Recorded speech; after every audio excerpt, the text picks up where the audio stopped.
दोस्तों, आज की कहानी है बहू तुम तुम्हारी ननद को नाम से क्यों बुलाती हो। दोस्तों, कहानी शुरू करने से पहले अगर आपने हमारे चैनल को सब्सक्राइब नहीं किया है तो सब्सक्राइब कर लीजिए ताकि आपके पास पहुंचे हर नया वीडियो।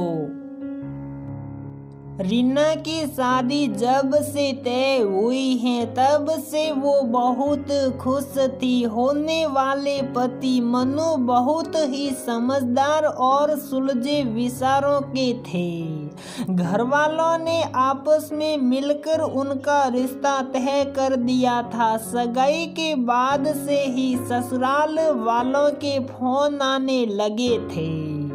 एक दिन मनु ने अपनी मम्मी से रीना की भी बात करवाई। धोख देती हो मम्मी, ये कहकर रीना ने बात की। उस वक्त तो होने वाली सास हेमलता ने अच्छे से बात की, पर थोड़ी देर बाद ननद सुषमा का फोन आया। रीना ने फिर मुस्कुरा कर धोख देती हो दीदी कहा तो रीना की ननद सुषमा ने जल्दी से टोक दिया। रीना, हम तुम्हारे ससुराल वाले हैं, मायके वाले नहीं। तुमने आज मम्मी से भी बात की तो उन्हें भी लगाकर नहीं बोला। वो तुम्हारी सास हैं, तुम्हें मम्मी जी कहना चाहिए था। तुमने केवल मम्मी ही कहा, मुझे भी तुम्हें दीदी जी कहना चाहिए था। तुम केवल दीदी बोल रही हो। ससुराल वालों को ऐसे ही नहीं बोलते हैं, पूरी इज्जत और आदर देकर जी लगाना चाहिए। ये सुनते ही रीना सतर्क हो गई। सॉरी दीदी जी, मैं आगे से ध्यान रखूंगी। रीना ने ये बात अपनी मम्मी को बताई। मम्मी ने यही कहा कि बहुत बड़ी बात नहीं है, कई घरों में जी लगाकर ही बोलते हैं। पहले रीना जितनी खुश थी, हंसकर फोन पर बात करती थी, अब वो डरने लगी थी।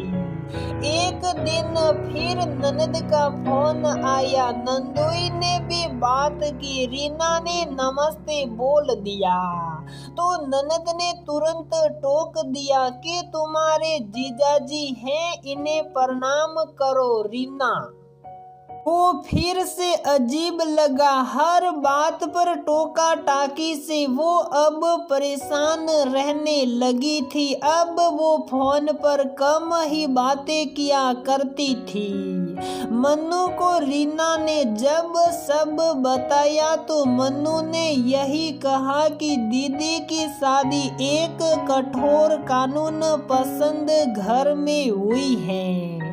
दीदी की ननदें उन्हें टोकती रहती हैं, इसलिए उनमें भी टोकने की आदत हो गई है। धूमधाम से शादी हो गई। रीना मनु की दुल्हन बनकर घर आ गई। रीना बहुत ही खुश थी। आज उसकी मुंह दिखाई थी। वो अच्छे से तैयार हो गई। तभी सुषमा आई और बोली, ये क्या पहन लिया, तुरंत बदलो दीदी जी। मैंने ये लाल रंग की भारी साड़ी पहनी है, ये मुझे पसंद है। रीना ने कहा, तुरंत उतारो। ये क्या कलर पहन लिया, लाल की जगह ये हल्का हरा इंग्लिश कलर पहनो, थोड़ी अच्छी लगोगी। तुम भी क्या जब देखो गंवारू लाल रंग पहन लेती हो, कहकर रीना की ननद सुषमा हंस दी। दीदी जी अब वक्त नहीं है, बाहर सब बैठे हैं। रीना की बात अनसुनी करके सुषमा ने झट से साड़ी उतार दी और जबरन दूसरी पहना दी। बुझे मन से रीना मुंह दिखाई के लिए बैठ गई। अंदर से वो रो रही थी उस लाल साड़ी में। वो बहुत सुंदर सा लग रही थी। लाल रंग उसकी पसंद का भी था। मुंह दिखाई लगभग हो गई थी, तभी सुषमा की 1 वर्षीय बेटी रोने लगी। सुषमा उसके लिए दूध बनाने चली गई। रीना भी बैठी थी तो उसने बच्ची को संभाल लिया और उसे गुड़िया कहकर पुचकारने लगी। ये सुनकर सुषमा गुस्से से आग बबूला हो गई। लगता है तुम्हारी मम्मी ने कुछ सिखाकर नहीं भेजा। मेरी बेटी को, अपनी ननद के बच्चे को कोई नाम से बुलाता है क्या? ननद के बच्चों का बहुत बड़ा पद होता है। ननद से भी ज्यादा उसके बच्चों को सम्मान देना चाहिए। तुमने इसके नाम के आगे जी नहीं लगाया। तुम्हें इसे गुड़िया जी कहकर बुलाना चाहिए। तुम्हें कितनी बार बोला है, ससुराल में छोटा हो या बड़ा सबके नाम के साथ जी लगाना है। उन्हें आदर सम्मान देकर बुलाते हैं। तुम तो मेरी बेटी को ऐसे नाम से बुला रही हो जैसे ये तुम्हारे मायके की तरफ का कोई बच्चा हो। सबके बीच में सुषमा ने रीना को सुना दिया और ये सुनते ही उसकी आंखें भर आई। वो निशब्द हो गई। उसने अपने मायके में ऐसा कुछ नहीं देखा था। उसकी मम्मी उसकी दादी को मम्मी कहकर ही बुलाती थी। उससे सास बहू में माँ बेटी का रिश्ता कायम रहता है। वही जहाँ पर जी आ जाता है वही रिश्ते में दूरियां आ जाती हैं। ये जी शब्द है तो बहुत छोटा सा, पर ये कभी अपनापन नहीं रहने देता। एक औपचारिकता सा लगता है। रीना की मम्मी रीना के बुआ के बच्चों को भी नाम से ही बुलाती थी, अपना ही समझती थी। ये सब माहौल रीना के लिए नया था। उसे इन सब में घुटन सी हो रही थी। मन्नू ने भी सुना, पर दीदी के आगे वो भी कुछ नहीं बोलते थे। रीना अपने देवर को भी भैया नहीं बोलती थी। उन्हें उससे भी भैया जी कहकर बुलाना होता था। घर में ननद के जी की तूती बोलती थी। सासू माँ के विचार से जो सुषमा कह दे वो पत्थर की लकीर है। वो कुछ नहीं बोलती थी। रीना सुषमा के दबाव में आकर बस जी का जहकारा करती रहती थी। वो सब उसे औपचारिक लगता था, पर फिर भी वो करती थी। रीना घर की बड़ी बहू थी। उसे सबने दबा कर रखा, अपनी उंगलियों पर नसाया।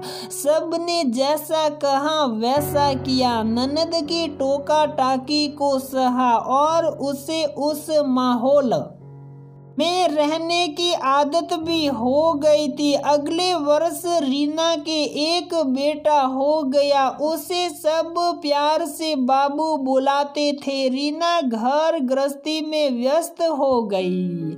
2 साल बाद देवर की शादी हुई। देवरानी महक आई तो उससे भी सुषमा ने यही शिक्षा दी कि तुम्हें सबके नाम के आगे जी लगाना है। महक ने पलटकर जवाब दिया, ये मेरा मायका तो नहीं है दीदी, पर अब मेरा यही घर है। मैं तो अपनी सास को माँ समझती हूँ, तो मैं उन्हें मम्मी ही बुलाऊंगी। मम्मी जी से मम्मी वाली भावना नहीं आती है। भाभी को भाभी जी नहीं कहूँगी, ये तो मेरी भाभी जैसी ही हैं। और जेठ जी मेरे बड़े भैया समान हैं, तो इन्हें भी केवल भैया ही बुलाऊंगी। अब आपके और रीना भाभी के बच्चे मेरे अपने बच्चे हैं। भला अपने बच्चों के नाम के आगे कोई जी लगाता है तो मैं तो इन्हें प्यार से गुड़िया और बाबू ही बुलाऊंगी। आप मेरी बड़ी बहन के समान हैं दीदी जी, थोड़ा बड़ा नहीं हो जाता है। मैं तो आपको प्यार से दीदी ही बुलाऊंगी, माना ससुराल है पर मेरा अपना है। आप सब से जी की कोई औपचारिकता नहीं होगी। महक को रीना के देवर ने पहले ही घर की स्थिति के बारे में बता दिया था। महक की बातें सुनकर सुषमा का चेहरा उतर गया। महक के आने के बाद घर का माहौल बदल गया, जी की दूरियां मिट गई। दोस्तों, हर घर के रिवाज अलग होते हैं, पर कई घरों में ननदे अपने ससुराल के नियम कायदे मायके में भाभियों पर थोपती हैं। ये सरासर अनुचित हैं। उन्हें लगता है जैसे वो ससुराल में रह रही हैं, उनकी भाभियां भी मायके में वैसी ही रहे। जी लगाने मात्र से इज्जत सम्मान नहीं मिलता, वो तो मन से दिया जाता है। तो दोस्तों, हमारी ये कहानी यहीं पर समाप्त होती है। अगर आपको हमारी ये कहानी पसंद आती है तो प्लीज वीडियो को लाइक करें, शेयर करें और हमारे चैनल को सब्सक्राइब जरूर करें।